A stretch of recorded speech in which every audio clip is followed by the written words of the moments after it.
Hello, I'm Rob. And I'm Rob. And welcome to Impossible Mission. Today we're talking about something I've noticed over the last couple of weeks.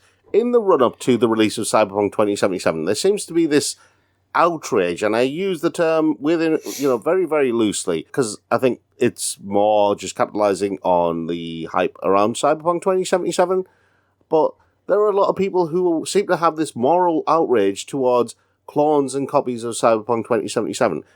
Specifically, or one in specific has been focused on, which is Tencent's new game called Sin, which clearly is nowhere near the level of Cyberpunk 2077, and okay, maybe it lifts elements of it, maybe it's inspired by. There are other games that will probably be like that, and it seems the fear is Cyberpunk 2077 is going to open the floodgates to this massive cyberpunk games that are going to come in a tidal wave and drown us all in cyberpunk, and we're all going to be Borg afterwards. Well, welcome to capitalism. It wasn't like early 20th century. There was a bus company, and then another bus company set up, and there was two guys behind the bus stations saying, here, that bus company ripping off the other bus company. We've got to do something about that. I mean, It didn't happen. That's the way business works. That's the way economy works. Games copy other games. Just jump into movies, because this seems to be another point of the copy. Not the one that you're talking about, but it is related. Yeah. There's probably equivalent points in the games market that aren't really jumping to my head. But the Raid came out at the same time as Dread. Yeah. Here is a story of multi-story and violence happens in it, and you climb the way up to the top and then back out.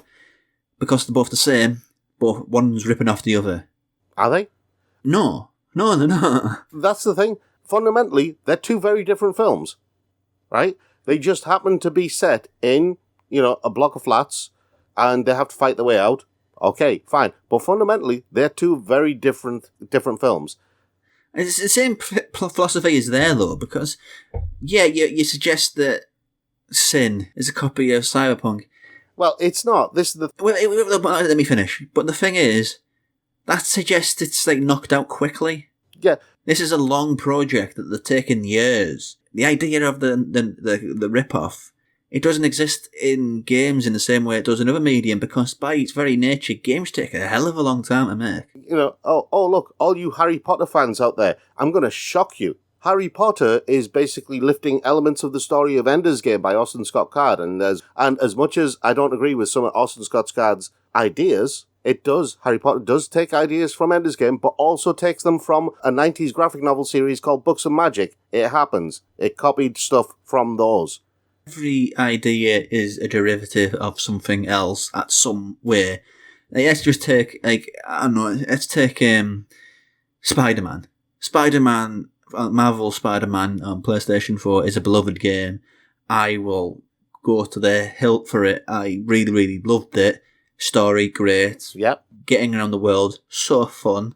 Helped me through a hard time. But am I going to say that game is totally fresh? No, because of one core aspect. Not the story, that's of its own, or the mechanics, that's really only something a Spider-Man game can do. Yeah. But its combat is Batman's. Yeah. And some of the web swinging is clearly Batman as well, but... And not really. It's a different way that they move around the world. It is. There's parts of it, like when he shoots up to get stand on a corner of a building. Yeah. That's what I mean. The when I say some of it, I don't mean all of it. It's minor bits, minor touches. Like you said, it's a lot of it is the Batman Arkham series in specific, I'd say. But Shadow of Mordor is the same. It's the same battle system. Yeah. 100%. But the thing about the Shadow of Mordor, that was a game which had its own innovation. Yeah. Which I am surprised that hasn't become more of a thing. Yeah. The Nemesis system was amazing. If you've not played it, just to explain it, there's orcs or whatever they're called. I can't remember. Lord of the Rings isn't my thing. But when you are killed by an orc, that orc becomes more powerful and becomes a nemesis, and the more times that you face it, the more its powers sort of more powerful it becomes, the more it rises in the rankings, and the more it becomes a really dominant figure in the orc army. Yeah, on the subject of games that copied other games, I mean, racing games have been a thing forever, yeah. Yeah, but there's a much smaller crib shape which things can take from there, isn't there? Well, there is and there isn't. See, if you look at a game like, how many Mario Kart clones are there? Well, all of them, basically. There's loads of Mario Kart clones. Well, basically, I don't know. The interesting discussion there would be, what was the kart game like before Mario? Or was there a kart game There was. scene before that? There was a racing game thing, then there were games that you could probably call kart racing games, but they weren't like Mario Kart. The interesting thing, though, is when Gran Turismo came out, racing games suddenly got much more realistic. I wouldn't say it was the first one, because that wasn't really a major success, but... It wasn't the first game to kind of try and... No, I mean... No, it wasn't the first Gran Turismo. I mean, the first Gran Turismo wasn't the one that sort of changed the industry overnight. No. I think it was like number two that really opened that door. My point is that Gran Turismo, when it came out, tried to do like real racing, and I use that term very loosely, because the power wasn't there for real kind of or realistic racing. But it tried to do that, and a lot of companies kind of jumped on the back of that. But again, if you look at games, Mortal Kombat and Killer Instinct are basically... Killer Instinct is basically Mortal Kombat without all the death. It is, isn't it? But is it the same... That's not the same company who did it, was it? I'm thinking of Injustice. We see this throughout games. Disney Infinity and Lego Dimensions are basically Skylanders. Yeah. Well, that was a different thing entirely. That's going back to that point of capitalism, because Skylanders is basically the license to print money. Because you could probably throw Nintendo's Amiibos in there too. Yeah, Nintendo's Amiibos, again, copies of Skylanders. Skylanders, if you forget, because the video game industry has such a short memory, but you bought figurines, you put them on this little pad, and then they entered into the game. By magic. They made so much money from that. Oh, God, yeah. I mean... as you said, it was a license to print money, and everybody jumped on board. Everybody copied off Skylanders. Yeah, and you know what? It happens. Yeah, I think that Lego one was actually the final straw for that type, because you'd think Lego game like that would be, again, licensed to print money, but it just kind of went away. Yeah. Thing is, there's so many games like that where you can trace it back to a previous game, to a previous game, to a previous game, to a previous game. God of War, for example, popularized the whole idea of fighting big monsters. Yeah?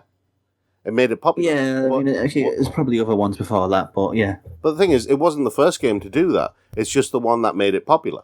Yeah. You know, and again, that seems to be the trend that we see all the way throughout video games history. Doom, for example. Doom wasn't first person. That was Wolfenstein, wasn't it? Wolfenstein was the first person shooter. And that genre wasn't born because let's do a first person shooter. It was done because it was to save money with actually creating an in-game character. Yeah, Castle Wolfenstein may have been the first person shooter, but it wasn't the one that made it popular. That was Doom. Doom made it popular, and then everyone wanted to do first person shooters. So all your Call of Duties, all your Battlefields, all of those games. And you got loads and loads and loads of games where, you know, the whole Metroidvania thing. Mm-hmm. How many Metroidvania More games than are like there? the count. I don't even want to start counting them because I just, you know, it's a lesson in futility. But even with that, people still say that Castlevania is a clone of Metroid. Oh, that'd be like chicken and an egg style situation, that. I'm not getting involved in that discussion. Just leave it to one side. Zelda's another big one. The amount of Zelda rip-offs or clones are inspired by Darksiders. Yeah, Darksiders is clearly... Its gameplay system... Well, it's kind of lost... It became like a Diablo clone, I think. Diablo's got a lot of its own clones as well, never mind anything else. Again, Diablo wasn't the first isometric dungeon crawler on the market. Isometric dungeon crawlers have been around for a long, long time. I'd hazard a guess and say that was the first type of RPG past the text adventure. After the text adventure, you kind of had... it was an isometric one, and then you had the advent of games like Eye of the Beholder, which were first-person dungeon crawlers, and you still see copies of Eye of the Beholder. A lot of the first-person dungeon crawlers that you see on the PS Vita, for example, that come from Japan, are basically Eye of the Beholder clones. The point is, we could just basically go through so many popular games and say, that's not that, it's loads of these other things. And the thing A is copy of thing B, which is a riff on thing C. It's a never-ending exercise in basically spelling out the obvious. But this is the thing. With all of that knowledge, how is it that people in the gaming community are spitting out their dummies saying, there's these clones of Cyberpunk already and the game isn't even out? I mean, let's just talk about that point for a minute. I think that's really boring. Not because of I want Cyberpunk 2077 to be this pure thing where it is the only Cyberpunk game and anything else should be shunned and laughed out the street. Laughed, I tell you. No, I think it's boring because as far as a topic in video games, Cyberpunk's kind of been done and there's not really much fresh to say with it. Yeah. And this is my point. I mean, people are breaking down games like Sin, and I'm using Sin just as a placeholder because there are plenty of other games, and the cyberpunk genre has been around forever, okay? Since the 80s when William Gibson first coined the term cyberpunk, but we're not going to go into the history of cyberpunk games because a lot of... Most sci-fi games are cyberpunk. I'll just say that. Exactly. So we're not going to go into that. If it's not cyberpunk, it's Mass Effect, and if it's not Mass Effect, it's some weird anime. And there we go. Yeah, that's it. But the point with Sin in particular is that everyone has focused on this. Now, whether it's because it's by Tencent, which is a Chinese company, if I remember rightly, or whether it's because they've blatantly lifted ideas, let's say, from Cyberpunk or from what's been shown in Cyberpunk, or maybe they came up with ideas at the same time. The point is, though, everyone has focused on this game and a couple of other games like Sin, and they're all up in arms about that. And I'm saying, well, why can't you just celebrate that more games are coming out? This is a part of how games work. People get inspired by other games, and they make games based on other games. That guy who made the bus company, you know. Yeah. You needed the other guy to make the bus company to make the town a better place. Yeah. It's a tortured analogy, don't get me wrong, but it works. But the thing is, as you're inspired by other things that you love, right? And even a couple of things that you hate. And that's what a lot of the people in the games industry are. They're creative people. And so they're going to be inspired by the things that they love. There's a problem there. Yeah. I think there's a thing to be figured out when it comes to being inspired by something. Because, again, I'm going to make another divergence off to the movie industry because, you know, I have a lot of stake in that. But right now there's a thing in the independent horror community where there's this idea that the 80s is the be-all and end-all. And in every movie that this certain group make, this certain generation make, it'll have references to a lot of 80s stuff. Whether it's the synth or practical effects or whether it's this or whether it's that. And it's so in love with this idea of paying respect to what came before that it's too busy to actually push something forward. Yeah. Which is a lesson which is transferable over video games completely. Yeah. I was going to say, if you look at indie games, right, people who actually make games, and you look at indie developers, a lot of the games that they make are based on the things that they love, are based on the games that they love, aren't they? Yeah, I mean, look at Shovel Knight. Shovel Knight's not pushing the genre forward. It's a fun example of what that type of game used to be, but it's not pushing anything forward. It's just a rip-off of many things. Yeah. A very well put together rip-off, and a very well intentioned rip-off, but a rip-off no less. Yeah, I mean, Shovel Knight is a pure Metroidvania game, isn't it? Yeah, it's got like a load of things mashed together in that concoction. Yeah, the developers made Shovel Knight based on the games that they loved. That's how it works. I have to question why somebody would be so hellbent. I mean, it kind of goes back to that video we did about fanboyism. Well, let me just say this one thing.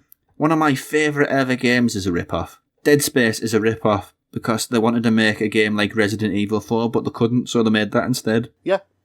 And then they did it as originally as they could, and they threw in a lot of Alien, like the franchise, Ridley Scott's, Xenomorphs. They threw in a lot of that too. Total rip-off, but do I love it? Oh, you betcha I do. It's interesting you mentioned Resident Evil, because Resident Evil made the survival horror genre popular, but it wasn't the first survival horror game, was it? because that was Alone in the Dark. Yeah, I guess it was. If somebody came out with a clone of Resident Evil, would they get criticised in the same way? And then the entire the Evil Within is totally a Resident Evil ripoff. Silent Hill, probably. Its car is a Resident Evil ripoff. Because there's enough of a space between one and the other for that to be the case. Exactly. So there's no original ideas, there's just original perspectives on things. Yeah. Look at Quentin Tarantino, for example. He's been quite open about the fact that he's inspired from a lot of different styles of movie, from a lot of different countries. But there was a quote, I probably have the right one up, so I'll just paraphrase for the sake here. Yeah. But it's not where he took something from. It's how he adopts it and makes it his own. You can be inspired by loads of different things, but it's how you apply that inspiration, which I think is the important thing. If you look at other media, say music or books, comics, not so much the anime community because they're a bit more like the gamers, but if you look at any other creative community or creative medium, they don't really criticize somebody when they come out with a story or anything like that is similar to something that already exists. They'll say, oh, so you were inspired by this. They're more accepting of it, and it seems weird that gamers really aren't. Yeah, but it is a relatively new medium, isn't it? Well, yeah, I suppose. When you compare it to books a while old. Books have been around forever, we know that, but I wouldn't say it's new. Movies, when they first started, a lot of the criticism around them was, like, we're talking, like, early years. It was kind of reductive because they didn't really understand the full nature of the medium. Yeah. It wasn't until it became over, like, 50, 60 years old and plus that it started to be approached with the sort of maturity that the medium deserves.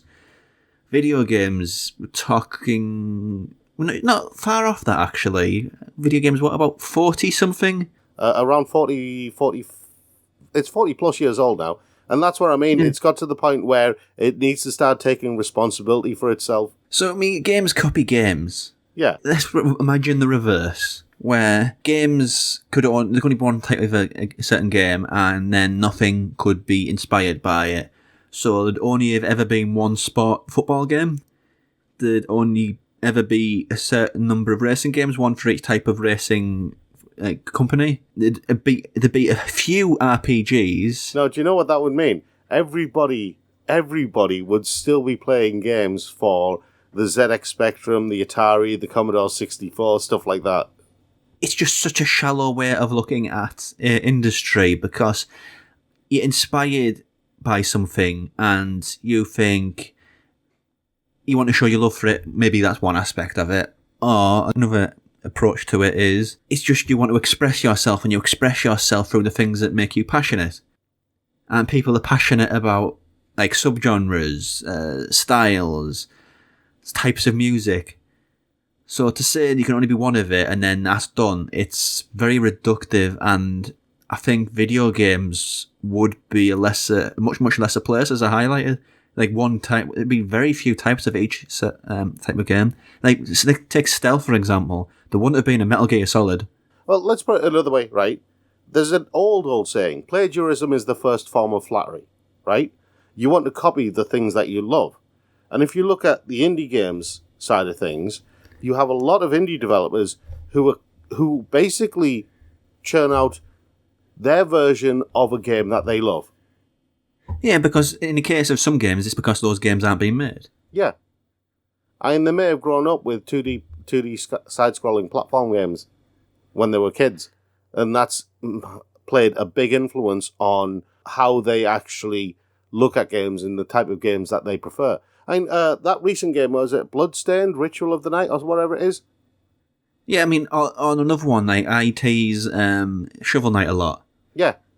Like, it reminds me a lot of the games that I played when I was young, and therefore I don't need to play it. I tease it a lot. But at the same time, back in the day, there was no games like Shovel Knight. Yeah, there were no games like Shovel Knight. Like for like, there was nothing like it at the time. And the same is probably true for Bloodstained. I've not played it. Well, Bloodstained is basically Castlevania, isn't it? It's quite literally just Castlevania. It's the Castlevania that Konami wouldn't allow the creator of Castlevania to make, because I think that's who made it, the original designer behind Castlevania, or the most recent designer. Well, it's not just Konami who has that issue. Capcom with Mega Man. They wouldn't let the guy who created Mega Man make another Mega Man game, so he went and made Mighty Number 9, which is not quite as good. I mean, we're straying into the territory of rip-offs here, and there's a very big thing in video games of rip-offs, but we're talking about Steam Early Access, which is where a lot of them sort of surface. Yeah, you see I mean, remember that Flappy Bird game that came out, which was clearly just, was it that old copter game on like the Atari and that, where you just had to keep it in the air as long as possible? It was a very simple game. And then Flappy Bird comes around, everyone's going, oh, I love Flappy Bird, and then so many rip-offs of Flappy Bird. It's complicated, you know. I mean, games inspire games. Yeah. You just got to embrace it with open arms and hope that you've got the wherewithal to know the difference between a game which is inspired by some interesting stuff and it's putting it into its own lexicon to make its own thing, and games which are inspired by other things and basically saying, look at these other things I'm inspired by, I'm going to copy them hook, line and sinker. To be honest, I think there's far fewer of the latter and far more of the former, because developers, by their nature, they want the games that they create are often homages to the games that they love, and they're more inspired by the games that they love. It's not that they want to rip off the games that they love. It's just that those games have a place in their heart that's immovable, and they want to express that love for that particular game or that particular franchise in the way that they can, which is by making an homage to it. Yeah, I mean, just to sum up, I think I can sum it up in one sentence. I think the criticism of video games just kind of needs to grow up. It's a very crude way of looking at it, but like I said earlier, I mean, movies were looked at in a very reductive way for a long time until they weren't, and it just came through age. And now video games are at that age where they just need to sort of grow up. Do you know the bizarre thing? There is actually a direct parallel between the initial criticism of movies and the criticism of video games now, right? And it has to do with anonymity, because in the early days of cinema, people used to send letters to newspapers and stuff like that, and those letters gave a degree of anonymity to the person sending the letter, and in a very similar way, that's what we have now. Yes, it is. Things have... History has its cycles. Yeah. It's repeating cycles. But if you've got anything to add to this conversation, please do comment below. Check out some of the other stuff on the channel, or check out some of the other stuff we have as part of the Geek Show by heading to thegeekshow.co.uk. But until next time, thanks for watching.